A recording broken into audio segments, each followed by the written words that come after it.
So I'm here. My name is Lori Rice. I'm the Family and Consumer Sciences agent at the Woodford County Extension Office. I've been there a year. If you know Jennifer Klee, I took her position after she retired. She was there for about 30 years. So the library invited me to come and do this canning class with you, and since we don't have actual facilities here to do hands-on canning, I thought that we could cover some either new information for you if you've never canned before, or just a refresher course if you have. How many people have canned before in here? Okay, water bath or pressure or both? I've done both. It's been a little while. Okay, okay. I did a failed water bath. Yeah, I've done lots of failed. Yeah. My mother, when I was 6 and 7, did it, and I stood by her side. Yeah. And have you all haven't canned before? Okay, that's great. No, I'm great to freeze. Good. We'll cover a little bit of that too, because I know some fall produce is better frozen, so we're going to talk a little bit about that too. But I wanted to let you know that I water bath can myself. I've been trained to pressure can. I've never done that by myself. And I have my home-based microprocessing certification, but I'm not an expert. So if you have questions, I have access to an expert, which is wonderful at UK. So Sandra Baston is trained in home-based microprocessing. She knows the answer to every question I've ever been able to ask her. And the one, so my point is that if you have one, I will jot it down and I'll get back with you if I don't know the answer. And on that page right there, I had to copy it from online, so it was kind of a picture that had to be copied, so I know it's not clear. But if you, the first column there, it says Home Food Preservation, the website there. The National Center for Home Food Preservation is at the University of Georgia, and that's an amazing website, and it's really consumer friendly, so not just for professionals teaching it, but just consumers. So if you go to that site, they have question and answers. They have everything you can think of, from canning, both types of canning, to drying, to freezing. So if you come up with a question, anything from the Headspace wasn't right to this or that, go right to that FAQ that's on the left-hand column when you get to the website, and you'll find your question. And that's usually that's top secret information, because that's where we go when agents don't know it and we don't have time to ask the specialist. So that's really helpful information. I use it for myself at home all the time. So let's talk about, I give you tons of handouts, lots of stuff for you, but let's talk about freezing first. We're just going to do a quick intro about freezing, and then we'll get into canning. And my hope tonight was that I would share some information for you, but then I'd open it up a lot to the questions that you have about canning or getting started or anything like that. The handout that you have there about freezing vegetables, there's a lot of information in there about best practices with that. When it comes to vegetables, you want to blanch them first. Does everybody do that? Or you don't have to, but it preserves quality. What it does is it enhances the color, the texture, and will help maintain or slow the deterioration of vitamin content. So then whenever you freeze it, that is maintained whenever you pull it back out to use it later. So with freezing and blanching, what you want to do is you want to bring your water to a boil. You're going to prep whether it be green beans or whatever you're doing. I'm going to take you to, this is the Food Preservation Bible, so to speak. Lots of information in that. They come out, the one thing with home food preservation is that the research is always changing. In some cases it's looked as old-fashioned to preserve your own food. That's changing. It really is.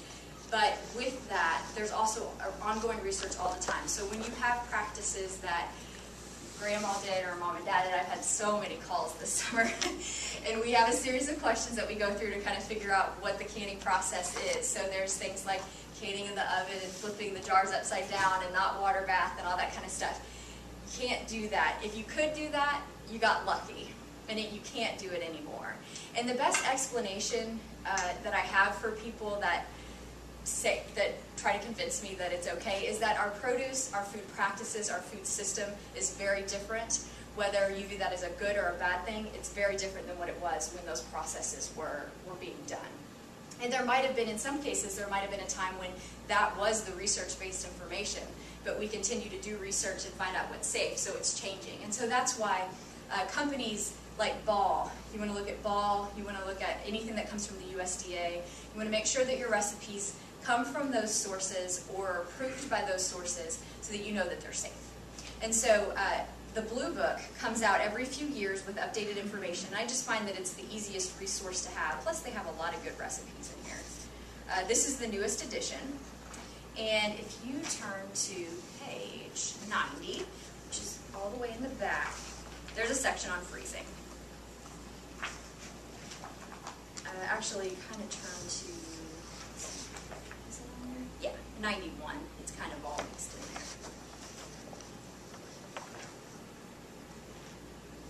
So now when you're blanching, you're going to bring the water to a boil. You're going to put the vegetable in the water. You're going to let it go for the specified amount of time from, if you have a recipe, it'll tell you that. But that's also what's really good about the freezing section of here, is they have all kinds of times for vegetables. Let me make sure I can find them. I was looking at all this today. But if you find a fruit, there it is, vegetables 101. I knew it was in here. It has all the vegetables, and it tells you anywhere from 1 to 5 minutes for blanching. So what you do is you bring the water to a boil, put the vegetable in there, put the lid on, and once the water comes back up to a boil, then that's when you start counting. And so the second that it's done, and whenever you're blanching, you want to use maybe a steamer basket or a wire basket so you can lift it out of the water. The second that it's done, you want to put it in a bowl of ice water, because what that does is it stops the cooking process, then preserves the vegetable. And then drain. And then if you're using freezer bags, freezing, it's the best time to invest in the name brand. Whether they can be expensive, but if you're freezing, you want the quality product. And you can definitely tell the difference between a store brand bag and Ziploc Hefty, whatever it is. There's a huge difference in the thickness, and it's going to protect your food more. So eat any kind of vegetable that you have or fruit that you want to do, those directions are in here. So that's really helpful for freezing. With freezer burn, the issue with freezer burn is that air gets in. It's the presence of air within the packaging, and then the skin or whether it's meat or whatever, that dries out and it causes the crystals to form. So it's still edible, but the quality of the product is a lot less when things get freezer burned. So you want to make sure it's a very airtight package before freezing. When you're putting it in the freezer, you want to place it in the coldest part of your freezer, and during the initial freezing process, you want to keep whatever it is, your bags or your containers, about 1 inch apart from each other. And then once they get solid or frozen, you can stack them, store them, however you want to make the most space in your freezer. That's a question. Yeah. Why don't we want to stick them right next to each other? Well, because if they are, you need to have them cooled before you put them in, but they're still room temperature. So when you have them close together, that initial freezing process, it's going to take them longer to freeze because they're all packed in together, so they're kind of maintaining their own heat. So you want to kind of keep them separate, and then they'll cool down more quickly because the air can get all around them, and then they freeze more quickly. Because the faster you freeze, then the higher quality of the product. That's why things like, if you have the capability to do like flash freezing, where you put it in cold real fast and it flash freezes, it's going to maintain the quality of the product more. So the longer it takes to get frozen, the lower quality product. Doesn't mean it's going to be awful, but.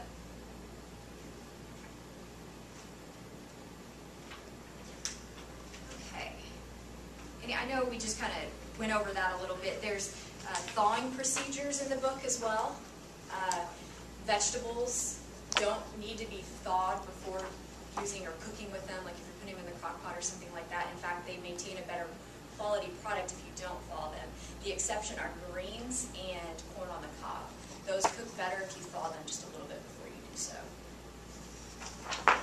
Before you cook them, so. Any more questions about freezing? Yeah. Some man came to us and he said he couldn't be here, but he was asking about asparagus. Uh-huh. He said he never in it always is mushy. Yeah. Is that just one item you cannot freeze? Yeah. Is that it? I mean, you can freeze it, but it's not How gonna. about, do you can asparagus? We'll need to look and see if there's it might be like a green bean. I actually haven't come across canning asparagus. If it's not in the blue book, then I expect that it's something that you can't can. The one thing that I know you can't can is pumpkin, and we're going to talk about that later. But I haven't come across asparagus. We'd have to look. Yeah. So I there's- just know he was disappointed because Sure. he didn't get to come and ask you that, and if they're taping it, I Yeah. brought it up so Yeah. he could see it. Yeah. So. He also had a question about freezer bags. He had been using them, and they were expanding. Something about not killing the enzymes. We're blowing up bags. what was he canning? Do you know? Didn't or say. freezing. Freezing, yeah. Yeah, They were the vacuum freezer bags. Yeah. I don't know. That would be something that that you can give him my information. Okay. And if he wants to ask me, then I can look up, because I don't know much about that Okay. vacuum. Yeah. But I can find out. Okay. Yeah, I don't know what that would be. It would depend on what he's freezing, sorry, as well. Right. So. Okay. And what the food is, so, yeah. And asparagus, they do have the directions about freezing it, but it's just one of those things that you can blanch it and stuff, but it's always going to be mushy. It's just how it is. Yeah, because the asparagus itself takes on so much water. It just depends on the structure of the vegetable. So, yeah, bummer. Eggplant's kind of the same way. Like you can can eggplant, but it's never going to turn out good. So, let's see. Well, if we don't have any more questions, let's move on to canning, because this is going to be the most explanation here. We're going to go through some things. And if you catch questions along the way, ask me, because I may leave something out or forget to tell you, a certain step or something that you're wondering about. So be sure that you ask me. I've given you several handouts, and these are all from the university. Some of the information is going to be the same that's in the Thaw Blue Book. These are just publications that have been produced from Family and Consumer Sciences and Food Science. So lots of recipes too are in here as well. Got fruits, jams, jellies, vegetables, pickles, and tomatoes. For those of you who have canned, what have you canned before? I canned pickles before. Pickles. And like jam and jelly. Okay. And then I've like helped with like the dairy pressure canner. It's A bunch of good stuff too. like tomatoes. Okay. I did pickles and pumpkin butter. Okay. All right. Well, my mother let me help her with the tomatoes. Uh-huh. Did she pressure? Did she water bath She those? bought it. Yeah. So, You can, yeah. Let's start with water bath here. And what we're going to go over is the pressure. This is a different kind of pressure canner than I've used before, but I'm going to explain it all to you. So recipes, references in these books. And you guys have my card, so at any time, if you have a question, let me know.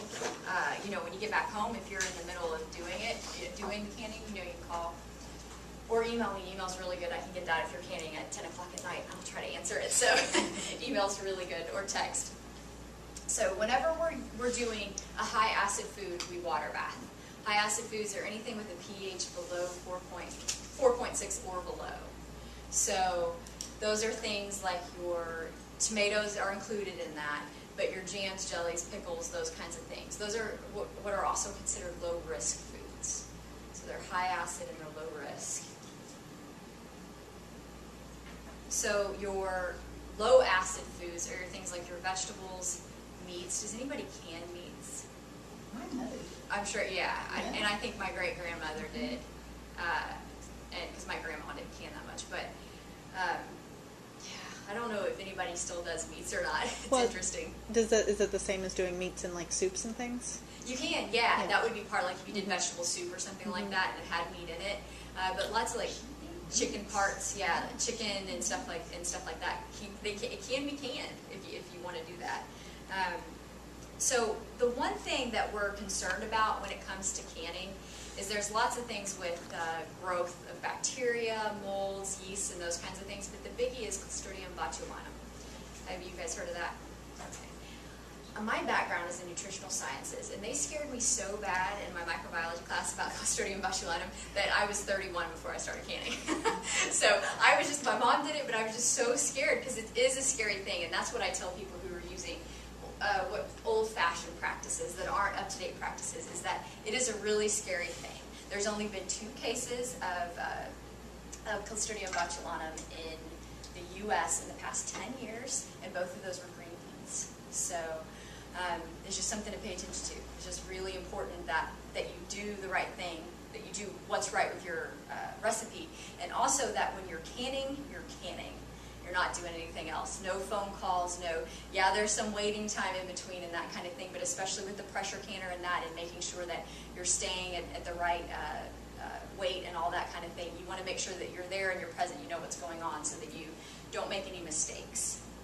So back to the high acid foods or the low risk. Your water bath. This is a basic, this is actually mine from home.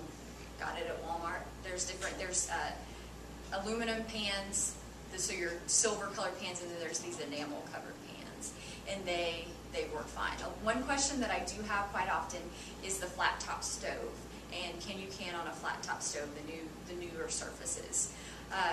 You can. The Food Preservation Center, I looked this up today just to make sure I had my facts right. They tell you to always check with your manufacturer to see if they recommend it, or look in the book that you have. Dr. Baston at UK has told us that as long as your stove is 3 to 5 years old, then you can, because of the way that the heating elements are in the newer stoves. If it's older than that and it's a flat top, which I don't know when they started making those, but you definitely want to check with the manufacturer. So, water bath should have this inside. As it starts to get corroded, as mine kind of is, you can replace that.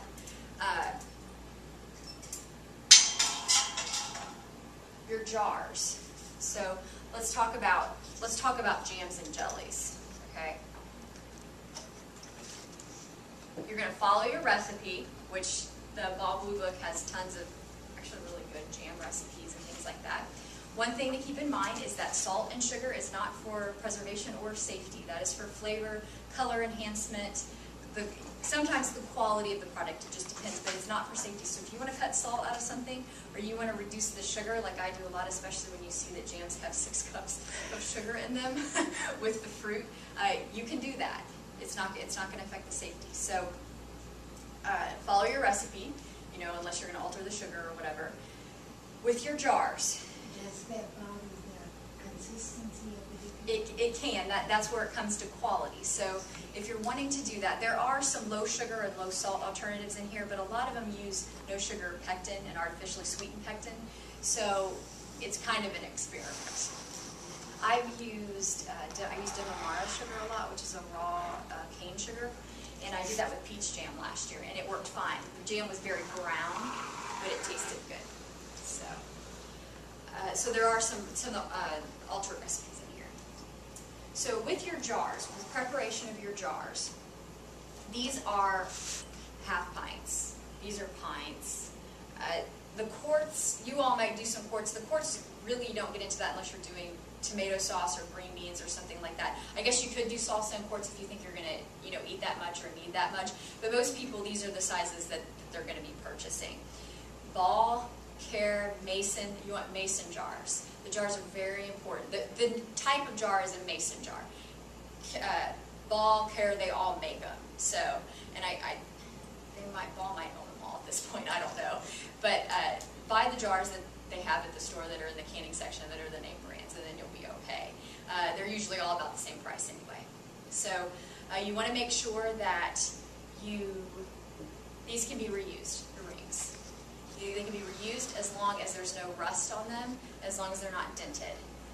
Never reuse these. Pitch them after the year. These are the lids. So you've got bands, rings, whatever you want to call that, and then you've got lid. So all of that's new. The main reason that you're not going to reuse these is because it has this band on the inside. And what this does is when it gets hot, it melts to the jar, it binds to the jar, and that's what's keeping pathogens from getting in and out. So when that's heated and boiled, sealed, taken off, it may not seal correctly the next time. So they sell these for really cheap too, extras, although I couldn't find any anywhere. I looked everywhere. They sell out, so buy them early in the summer if you know you're going to need them, because they do sell out of those. I looked at Walmart and Kroger. Finally did find some, but so these jars here, they've got, decoration jars. We did a canning class with youth for jams this summer with 4-H, and they all did these little jars. When you're doing something small like this, go ahead and process it the same amount that you're doing these jars. So the recipe will usually say make so many half pints, so many pints, and it'll give you the time for both. It might be one time for both, it might be a different time for both. So go ahead and do this at the time the recipe says. It's a little bit longer, but it'll still turn out fine with those smaller jars, especially with jams. Which really, that's probably the only thing you're going to put in there. So jars, sterilizing the jars. Jars only need to be sterilized if they're in the water bath for less than 10 minutes. And I was trying to think of a recipe that's less than 10 minutes, and I don't know that I know of one, because all the jams I've made have been 10 minutes boiling. So it's not hard to sterilize them. If you want to sterilize them anyway, go ahead and do that, regardless of the time. Washing with soapy water, that's separate than sterilizing. You want to clean them. And then what you can do to sterilize them, you can run them in the dishwasher cycle and then leave them in the heat for 10 minutes. That will sterilize the jars. And then just do it right before you start canning so that the jars are still hot when you pull them out. And then, or you can put them in your water bath as your water's heating up. And you want to get it to a simmer, which is about 180 degrees or so. Your water will be simmering. You want them to be in that simmer for 10 minutes. And then you just be very careful when you pull them out and stuff, because when the water suctions, it pops up. I have a scar this year from that. They told me at birth, they're like, show them your scar. Like, tell them what Dad can have to know. So be careful, very careful when you're getting them out of the water, and we'll talk about how to do that in a second. So sterilizing, if you're doing something that's going to be in the boiling water bath 10 minutes or more, you don't need to, just wash them. If you have to sterilize them in the water bath, does it matter if they're upside down or inside out? Actually, no, it doesn't. As long as the water gets in there, yeah, you can do them upside down. I know that it's not such a concern anymore, but if the jars do need to be warm, if you're filling them with hot liquid, they make them of a material that's probably not going to crack at this point, but it is good to have them warm so that you're certainly not cold, but they should be okay with the room temperature, but it's good to have them warm, especially if you're putting a boiling hot liquid in them. It's going to change.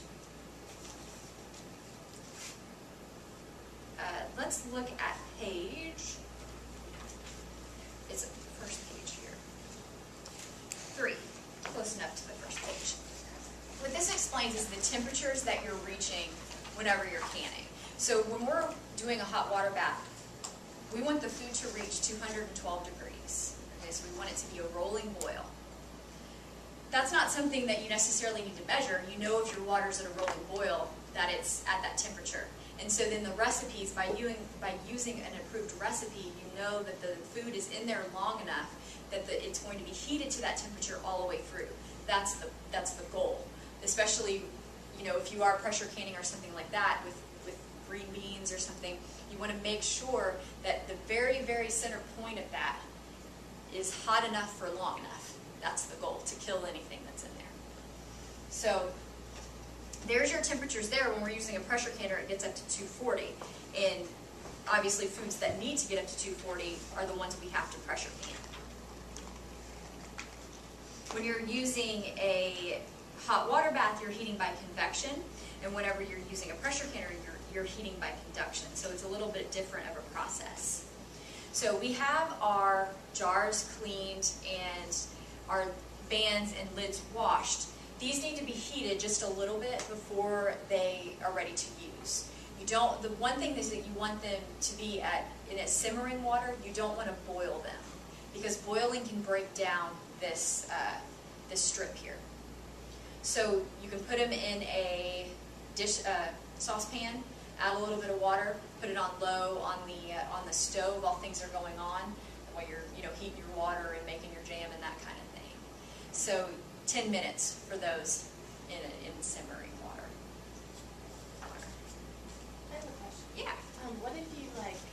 don't time that perfectly, Uh-huh. right? Do you just like turn it off after 10 minutes and let them sit in there? They'll be okay. Yeah, they'll be fine. As long as they've had that heat. You're not disinfecting them or anything, or sanitizing them. What you're doing is you're making this soft so that it binds, and really it binds when it's in the water and boils. So just kind of a precaution. So when you're filling, so you've got your jam, your jelly, your salsa. This is salsa that I made this summer, which is it's a blended salsa. So this right here is one that we get all kinds of things at work. People bring us stuff. So we got this salsa. We haven't eaten it yet. So it's actually made in our commercial kitchen. So I don't have concerns. Sometimes I have concerns. People bring me stuff that they made at home. Someone asked us why the state or county fairs, why we don't taste anymore. I said, no. I would never taste. I don't mean to be mean to anybody, but I don't know what you did in your kitchen. So this is a salsa that was more of it might have been fresh packed, I don't know. And what fresh or raw pack is when the raw vegetables go in, you pour a hot liquid over them. Whereas a hot pack is the vegetables or whatever you're making is cooked, and you put it in there already cooked. So when you're filling, that's why you have these handy little things here, and I didn't bring a ladle. You want to have your station set up. That's the one thing whenever you get started. So you've got your water starting to boil here. And so then you have another pot that you're making your salsa or your jam in, cooking all of that.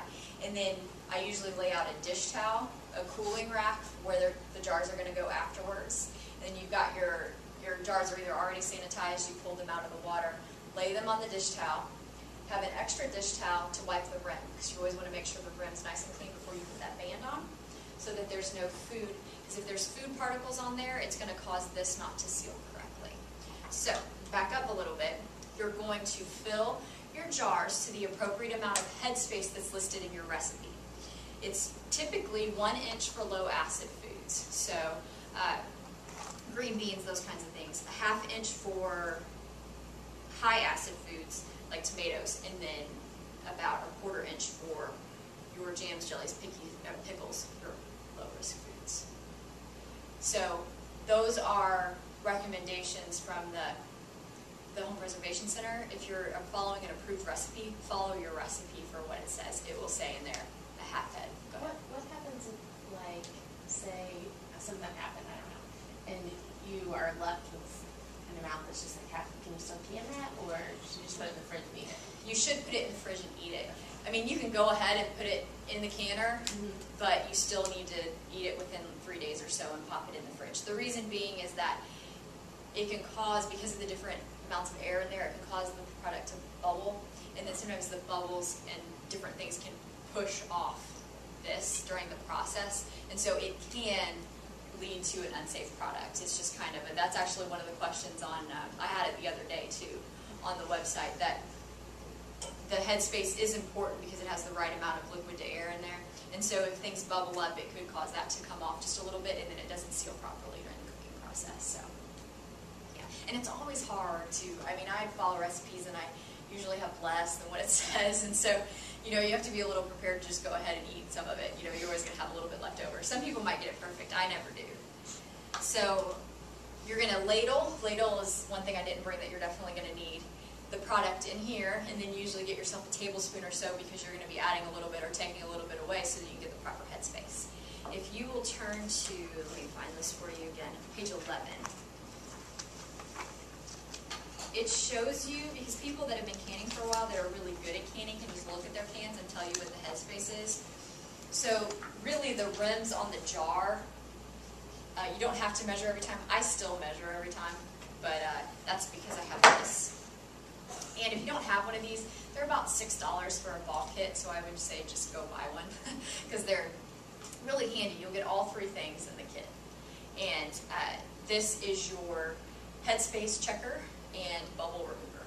So it's marked on here, 1/4, 1/2, 3/4, and 1 inch. So all you have to do is just take this around here, and you have a 1/4 inch headspace, 1/2 inch headspace around. I don't know that I've seen these sold by themselves. You might be able to get them, but usually you have to buy the kit. So, but it's handy if you're still trying to eyeball, which I still am.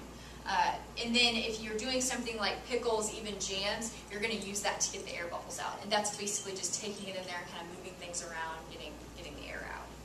So you check that. We wipe our rim really well, and you're usually going to need another rag to hold it, because if you put boiling hot liquid in there, the jars are going to be really hot. And so then,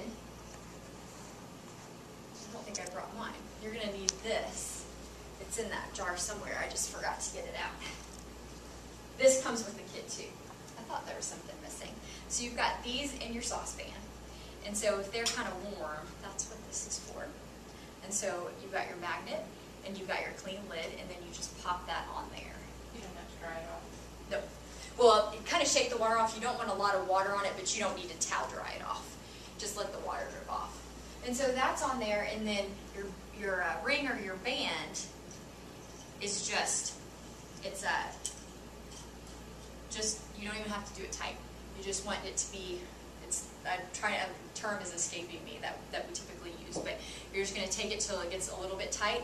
Don't do it super tight, because it will, that could cause too much pressure.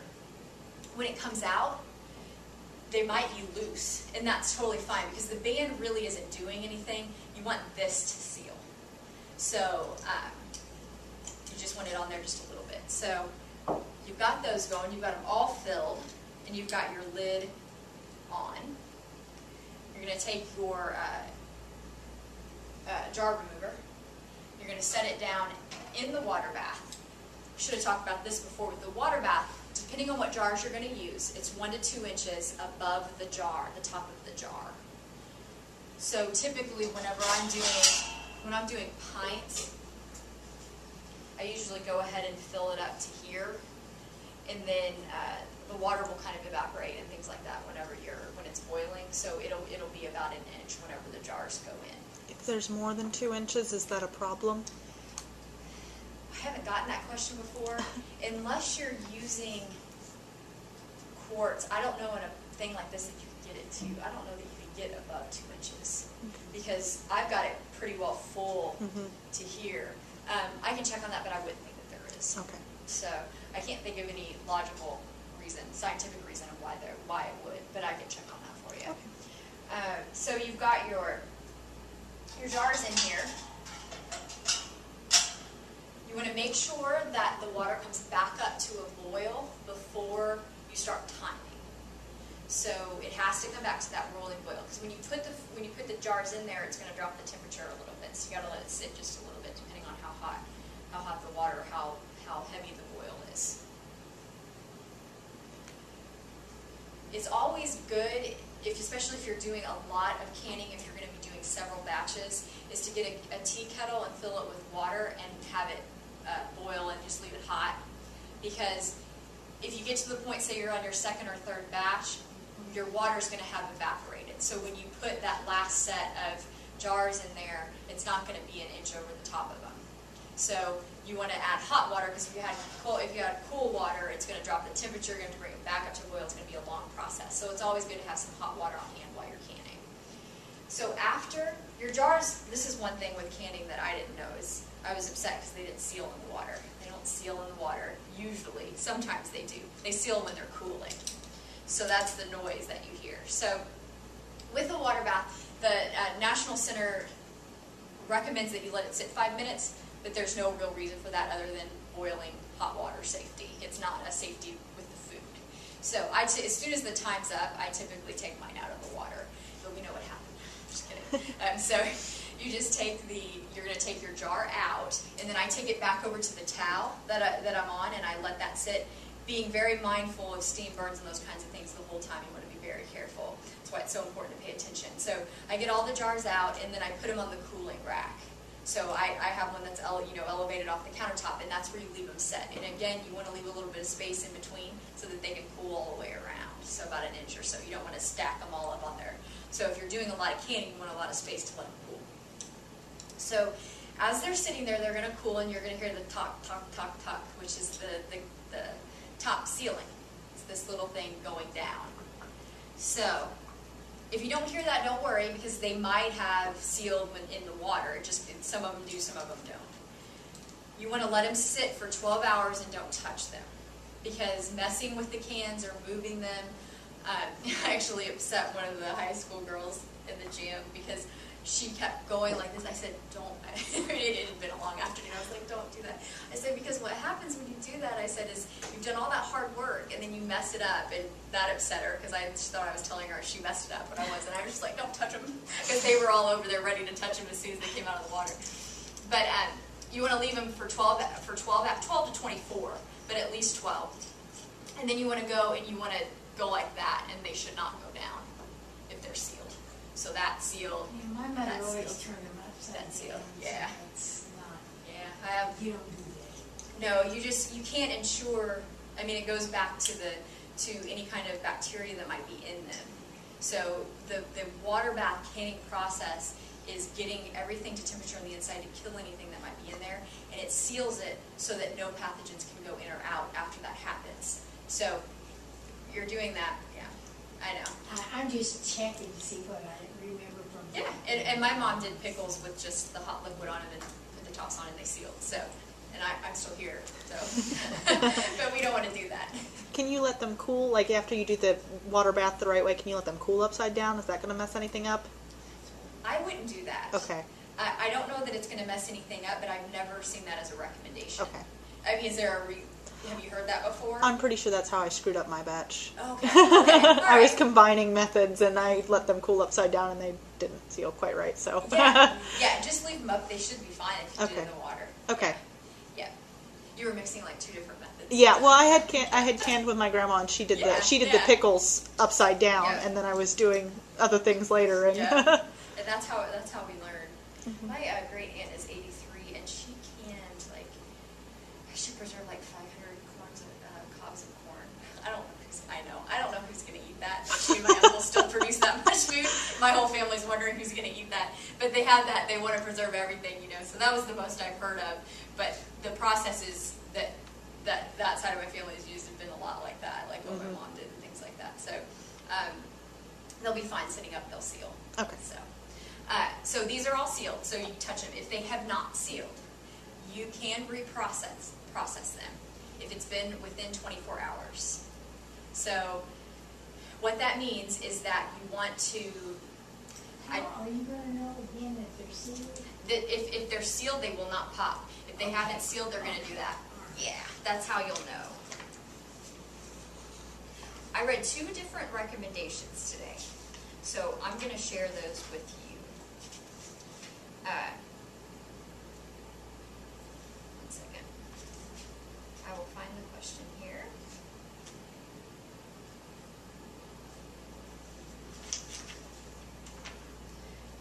I can start explaining before I find it. But the first recommendation was that if they don't seal, then you remove the lid, check the jar to make sure there's no nicks in it, and then if there are nicks or something like that, where like in the edge where it caused it not to seal, then you replace the jar. And then go ahead and add a new treated lid, because you don't want to reuse those lids again, and reprocess the same time that you did before. Now, another recommendation that I read today was that, and I think that's actually in here, is to reprocess the actual food, which the National Center doesn't say that you have to do that. So if you have salsa, you don't need to reboil the salsa, put it in a new jar, and recant like that. So, but what's going to happen is that people typically don't do that because everything turns to mush, because you're basically putting, your salsa might be okay, but you're putting it back in a water bath for another 10 minutes. So things like green beans, you can reprocess those in the pressure canner, but it's going to, they're going to be mush after being pressure canned twice. So most people don't do that. And I get calls all the time, and people don't, they hate what I have to say, and they try to, well, I've never, and I said, oh, you got to throw them all. If you want to be safe, I'm recommending that you throw them all out. But people don't like to hear that, and I understand that because it's hard work and it's a lot of food, but I personally would much rather throw them out than have anything happen. So now, if they don't reseal and you want to eat it, like salsa, jams, jellies, 3 days or so in the fridge, pop it in the fridge, you can eat it for the next 3 days or so. It'll stay fresh. Just make sure you put it in the fridge. Don't leave it out on the counter. All right, let me make sure that I've covered. Does anybody have any questions at this point? There's one thing that I didn't cover. I have a question. question. Yeah. Have you ever used the Tatler lids? You familiar with them? Are they the ones that have like the They're the reusable ones. They like one have BPA in them. Are they kind of plastic? new. They're not made of BPA, so I'm not sure. Yeah, I've but never used them. does but- Ball make them? They don't. I've seen some plastic lids, but I think they were just for freezing, not for No, oil. they're like for canning, but you can reuse them. Okay. Okay. I've They're not just seen a them. lot harder. I don't know. I watched something on it, but Yeah. I've not seen them. I know that Dr. Baston will only recommend the 2-piece ones. There are 1-piece ones you can buy. Because I've had some questions about lids and jars, and those are the only ones she recommends. The only thing we could do is if you know the manufacturer or whatever, if you could send me that stuff, I can find out. Yeah, I can definitely find out. Another thing is that I just got a cookbook from, I do cookbook reviews and stuff, and I just got a cookbook from Amsterdam that was translated into English, and she has canning in there, and it's much different. They are fine with using the jars. There's actually upside down tomato canning in there. So there's also these jars that they're very pretty, and the lid is just like a glass lid that comes over with the band, and they still use those a lot in Europe, but they're not approved here for the U.S. by the USDA, so I can't recommend any of that. Yeah, yeah. So and one thing is that either it hasn't been tested or it hasn't been tested to come out safely. That's the thing with, there's several different reasons why canning of one product versus another is or is not recommended, and that's safety is obviously the first concern that they look at. Can they get everything to a certain temperature, the temperature that it needs to be, either by pressure canning or by water bath canning. The second is quality, because like I said before, you can can eggplant, but you don't want to eat it after it's canned. So, that's also being tested, is whether or not a good product comes out in the end. The one thing that I did want to mention, because I've had this problem at home before, is that if you reuse jars and you get a buildup on them, have you ever seen that? It's kind of like a white buildup. If you start canning a lot, you'll start to get that. What you can do is you can easily remove that. Let me make sure it's 1 cup of vinegar to a gallon of water, and you can soak the jars before. Now you can also do it in the canning process, which is what I do, and you add 1/4 of a cup to 1/2 cup of vinegar to this, to your water, your boiling water. So 1/4 to 1/2.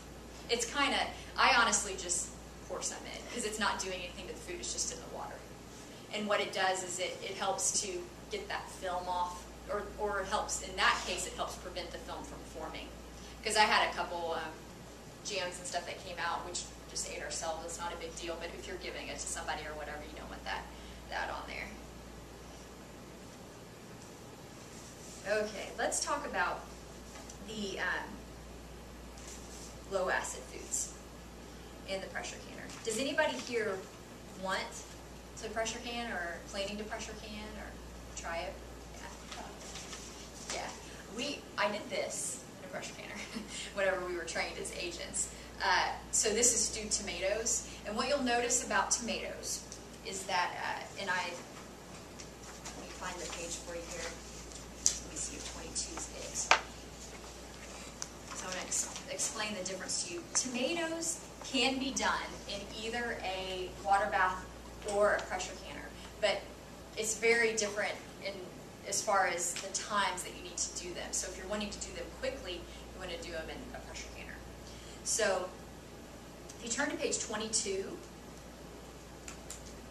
you've got tomatoes packed in water, tomatoes packed in oat juice. There's some tomato sauces. And if you look at the tomatoes packed in water, it will tell you that, let's see here. Oh, it's in 2 separate sections. This is the water bath. So if you're processing pints of tomatoes packed in water, it's going to be 40 minutes for pints, 45 minutes for quarts in a hot water bath, okay? If you go to page 69, it's the same recipe, but it's under the pressure canner section, and you can see that it's 10 minutes in a pressure canner. So, How dangerous are those? I've always been afraid of them. I am too. People that use them all the time, my mom used them all the time, they're fine with them, you just have to be careful. I think they're a lot safer than they used to be. This one, we don't have one at our office, so I picked this up at the Jessamine County office this morning. And I've never used this kind before. This is actually a pressure canner and a pressure cooker. But if you're looking for one, they're not the same thing. So don't buy just a pressure cooker to can it. You want a pressure canner. But they make these, this does both. So you either want one that does both or you want the canner. You don't want a can and a cooker, which I know is getting confusing, but they're not the same thing. So when we look at these low acid foods in the pressure canner, let's talk a little bit about the process that we're going to do here. So this is a machine fit lid, which it means it doesn't have the gasket on it, which is the rubber that goes around here.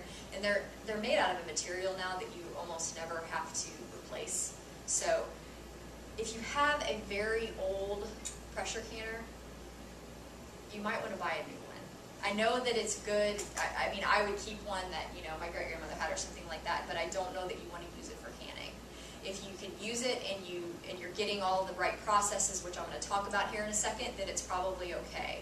But a lot of them still have the rubber around and it cracks and gets old. Sometimes you need to get a new one of those, so you need to check all those things.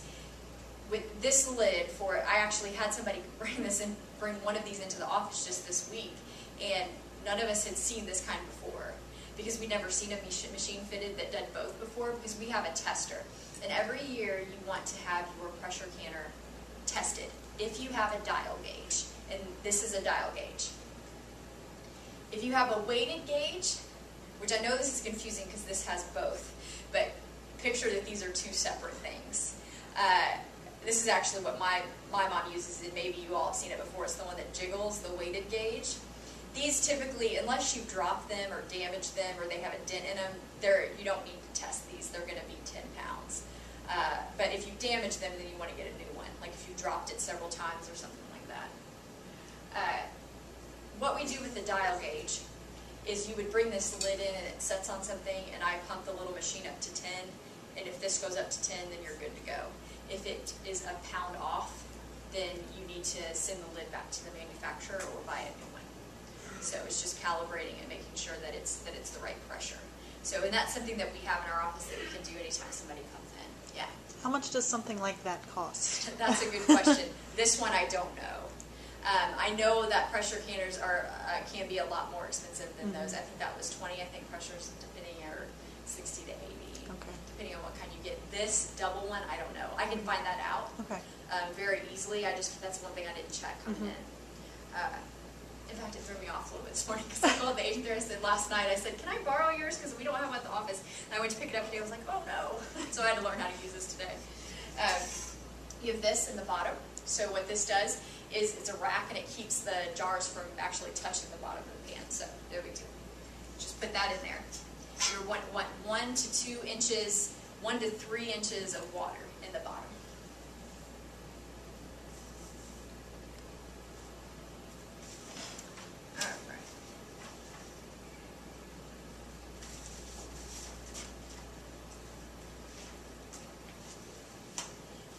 Go ahead and open your book to the, let me find the exact page for you, because it was 69 before.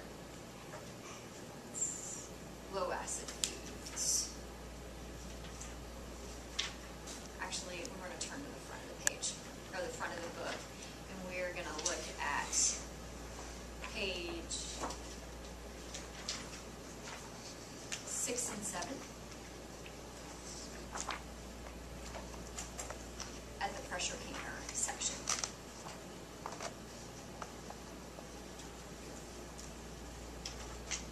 Okay, so you've got 2 inches of water in there, and your jars go in. You prep your jars just like we did before. And then what we're going to do is your lid's going to go on.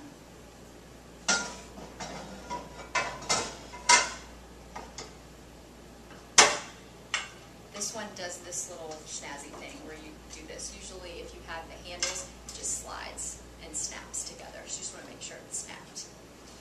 You're going to adjust your heat, and you're going to allow it to come to a boil. And what's going to happen is this is going to start venting, okay? So if you have a gauge that's just like this, that it's not one of those cross machines that I'm talking about, you're still going to have this vent. There's going to be a little weight that sits on top of it. You just take that little weight off.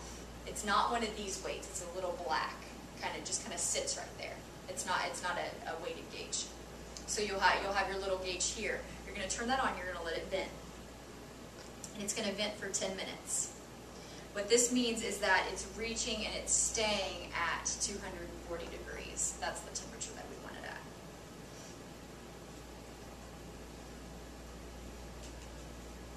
I love how in this book, like 20 times, it's like, just call your public extension agent if you have questions. I was like, whoa, we're in here everywhere. All right. So once that's vented, what happens is you'll be able to see the steam, and the steam comes up as kind of a V, like you'll see it'll start to come up, and then some water bubbles will start coming up. Once it's vented at like that full V that's coming up for 10 minutes, then what you're going to do is you're going to go ahead and you're going to put this on, and this has a tin, and this is what you would use if you just had one of these weighted gauges. So if you're using a dial gauge, you're going to have this little black thing that sits right on top there, and you just put it on there. So that goes on there. Now, what you have to do is you have to watch this, because this has to get up to 10, and then you have to adjust your heat so that it stays at 10. Okay, so this goes on. You adjust your heat to get the pressure up to 10. So your gauge will go up, and it can be tricky, but you have to, after several times, you'll know what it has to be for your stove. It has to remain at 10. So once it gets to the point that it's remaining at 10, that's when you start your count for what the recipe says. So and then that's back to the point of being present and watching, is that it has to stay at 10 for the entire 10, 20 minutes, whatever the recipe calls for. If it drops below, what you need to do is you need to get the heat back up, get it to 10, and then you start your time all over again.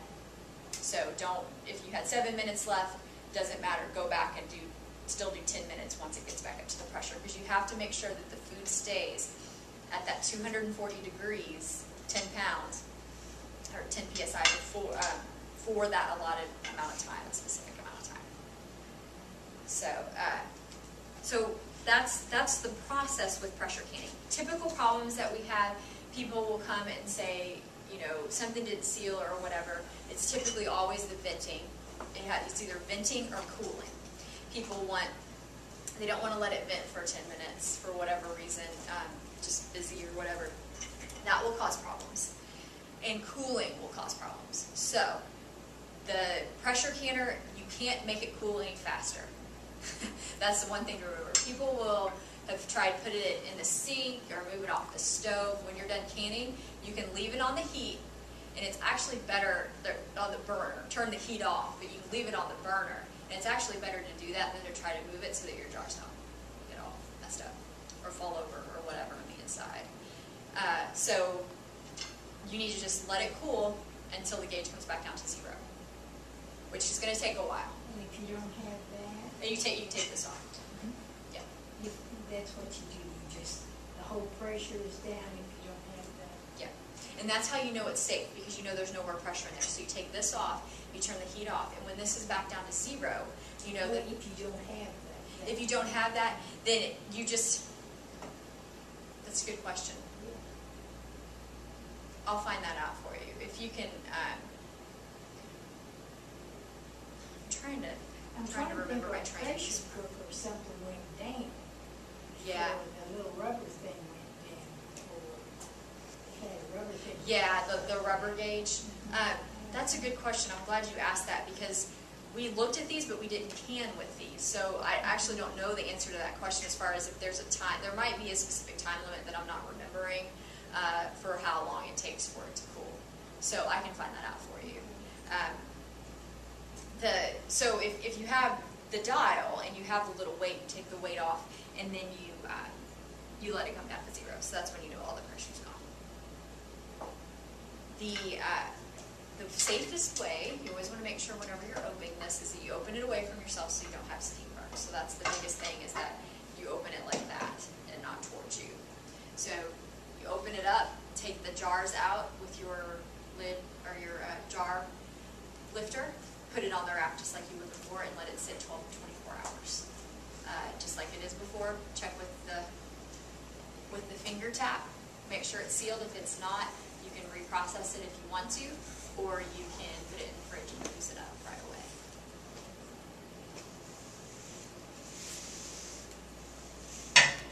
Okay. Questions about pressure cleaning? Does anybody want to try it now? We did it in our trainings. I've done it, but then I got home and I'm just like, well, I don't have one anyway. And I'm like, I'm not even investing in one. I don't know that I want to do it at home, but I know lots of people who do. I know lots of people who do, and do it very well. So.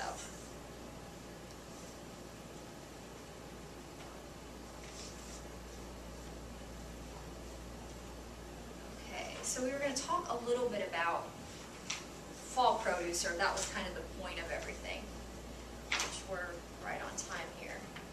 And I wanted to show you some apples. Obviously right now are popular. It's probably the one thing, if you're doing any canning, that you might be doing. You might still be doing tomatoes if you have tomatoes. I know some people still have those.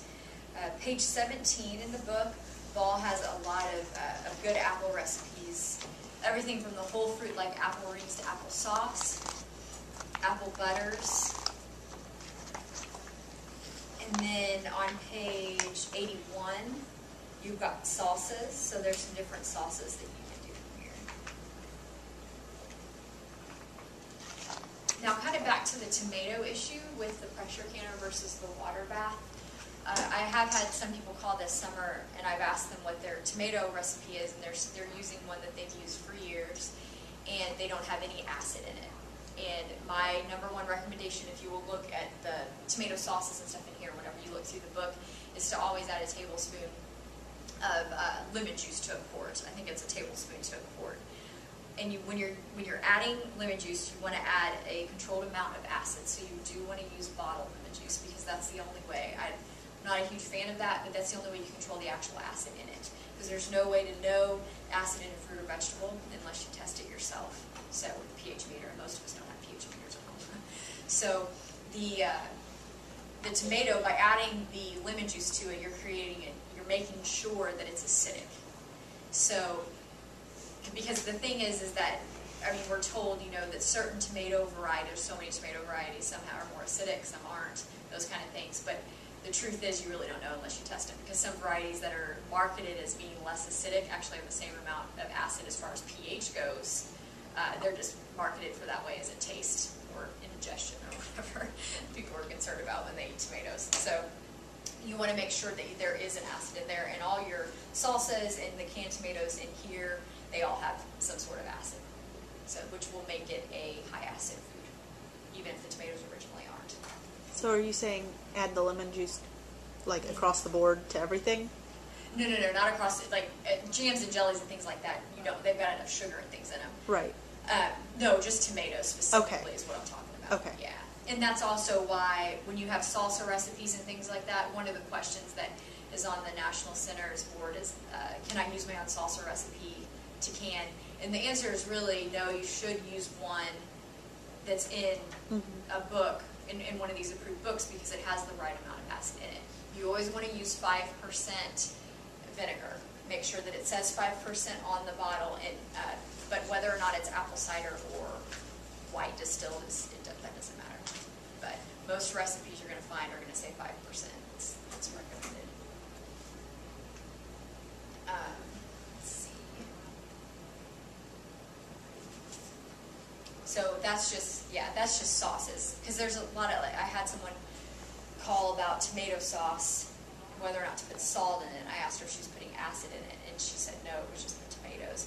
And you can't be sure that there's enough acid in there, especially if you're putting it in a water bath, and even more so if you're flipping it upside down and canning it, which she was.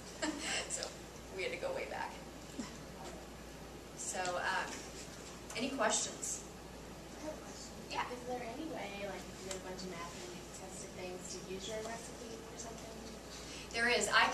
We can test recipes for you. It costs $5, but it'll go to I believe they're doing it in the Food Innovation Center now at UK, but I can send those on to Dr. Baston, and she can look at it and tell you if it has enough acid in it usually. And sometimes she'll do that, but officially to send it in and have them look at it, it costs $5, which if it's something that you really want to use, or it's one that you have from your grandmother's recipe or something like that.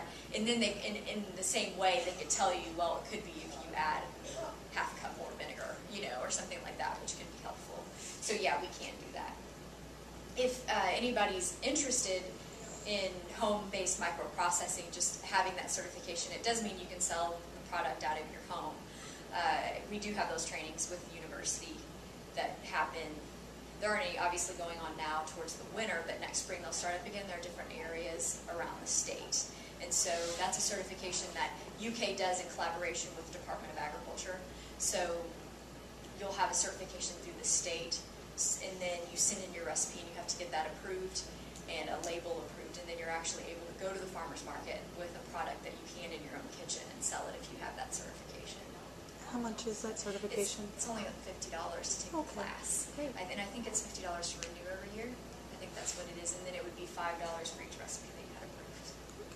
So it would be easy to make that back if that's something that you have a goal. If anybody has a goal of doing something like that, it's possible.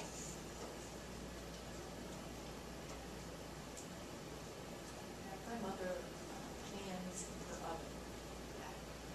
That's not good anymore. Yeah, that's not good. Yeah, I had a question about that this summer, and I looked it up and did some research on it. I mean, I knew right away that it wasn't, but I made sure that there was some background on that. And the main reason for pretty much every method that you can't do is that you can't ensure that the heat in this pot, we can ensure if the water's boiling or the pressure's at a certain point, that for that amount of time, the food is going to reach that temperature that it needs to. And in an oven, you can't do that. It's not a controlled environment. That's the main reason. I know. I've thought that a lot this summer. This is my first summer that I've gotten a lot of questions. I have a background in extension. I worked for extension in 3 years, but I worked in physical activity programs because my background's in nutrition and physical activity.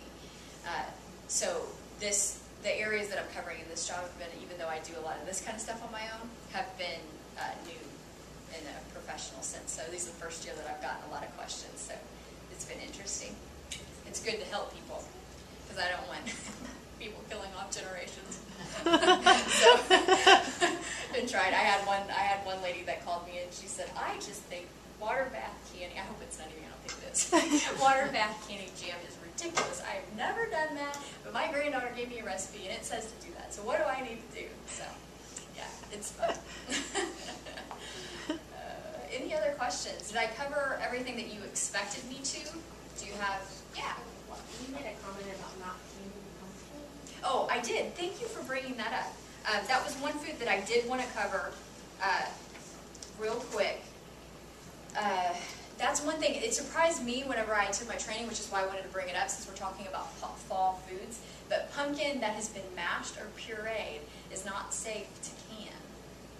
So, that I'm looking at right here, and you can take a look at it if you want to before you leave, and it's online at the National Center, is that they have tested it tons of different ways, and they just can't get it to the right temperature consistently where they can recommend that it's safe to do so.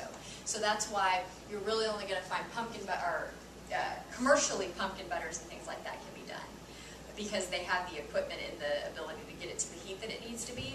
But at home, as far as quality and safety goes, we really can't do it.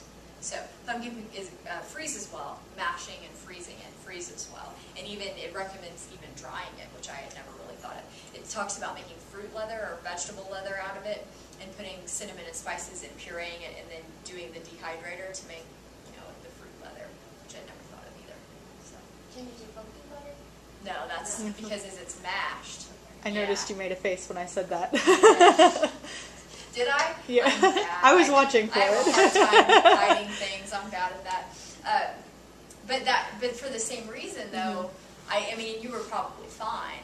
Well, that was the failed batch, so we threw it out. Oh, you did? Good. No, I was surprised because I asked questions about it. I'm like, well, I like pumpkin butter. I was like, why can't we do pumpkin butter? And for all of those reasons, they just can't get it. So, yeah, apple butter, and in here there's all kinds of butters, pear butter, everything in here. but just not pumpkin. Can you do like butternut squash? You can. There's some recommendations in here about doing it in a pressure can. It would be a vegetable like pressure can, like green beans. And I believe the processes are still. You would need to find an approved recipe, which if there is one, it's in here. But you would cut it in cubes, and then you would put the liquid over it and put it in the pressure can. Yeah. So my heart is breaking over this. I know. You can't even pressure can. No. Not Okay. better. Like Christmas food. No. Mm-mm. There's no recipe or recommendation for it, as far as they haven't been able to come up with a way to do it that when they've tested products that it hasn't had all signs of Okay. Clostridium botulinum in different molds and things like that out of it. Yeah. It's very interesting when you well, it just depends on if you like science, but it's very interesting to learn about why you're doing these processes and how important they are. So, I know, I'm the same way. I buy it at the store. I have a question about Yeah. how to keep, in one of the charts I saw here, it said vegetables that come and keep for a month in freezing. Yeah. Those are the recommendations. I mean, what's the use of doing it then? Yeah. You're not going to eat everything that you can. I've seen the recommendation for 6 months with vegetables as well. It might just be in there. Once your vegetables are frozen, nothing's happening in there as far as if there was any dirt left on them or anything like that. There's nothing growing while they're frozen. It happens when they thaw, which is why it's good to use good thawing practices as well. That's more of a quality thing. It's not really a safety thing when it comes to freezing because things aren't going to spoil. So, but I agree. I mean, I keep stuff for a lot longer than that. I keep stuff a lot longer in my fridge than I recommend to other people to do. But that's just don't tell anybody that. But What about drying? You had mentioned something like that. Typically with drying, having a food dehydrator is going to be your best option. You can do oven drying, different things, but you're going to have the oven on at 250 for 6-12 hours to get things completely dry, which is using a lot of energy. So having a dehydrator, which you can buy small home dehydrators, that's the best way to do it. So things like apple slices, bananas, making the fruit puree, and then spreading it out on a thin sheet, making fruit leather or whatever you want to call it. Yeah. And peppers and things like that you can dry on a string. So Do you need jerky and stuff? they can. Yeah. I have a question about onions in particular. Uh-huh. I have grown onions, and I thought you strung them up to let them dry, and then when I went back to use them, they were all crumbly, nothing. What have I done wrong? I don't know. I haven't heard of stringing onions, just garlic. But I can look that up for you. I didn't know you could do that, but you might be able to. And someone else that might be able to help with that is our horticulture agent, Patty. She might know something about that as well. But I don't know much about onions. Anything that you have a question about, my email's on that card as well as my phone number. My cell's on there too. I'm not, especially this fall, I'm not in the office that much. I'm out doing stuff like this. So you can call the cell or drop me an email is the quickest way, like I said. So if you're in the middle of canning and I get it at 10 o'clock, I can help you out. I'll be available to do that. So I can answer any of those questions. Just send them my way. And I'm quick. Try to get back to you in 24 hours. So unless it's an emergency, then I'll do it right then. If you're in the middle of canning your pumpkin butter and I have to tell you to stop, no, I'm just kidding. I'm just kidding.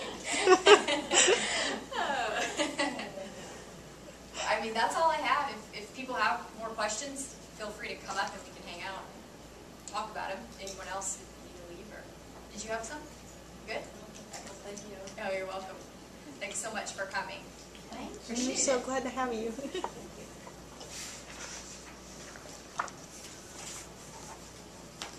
It's not a pumpkin butter for Christmas. I know, right?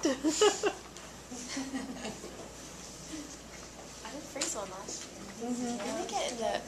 Yeah, all the handouts, the ball blue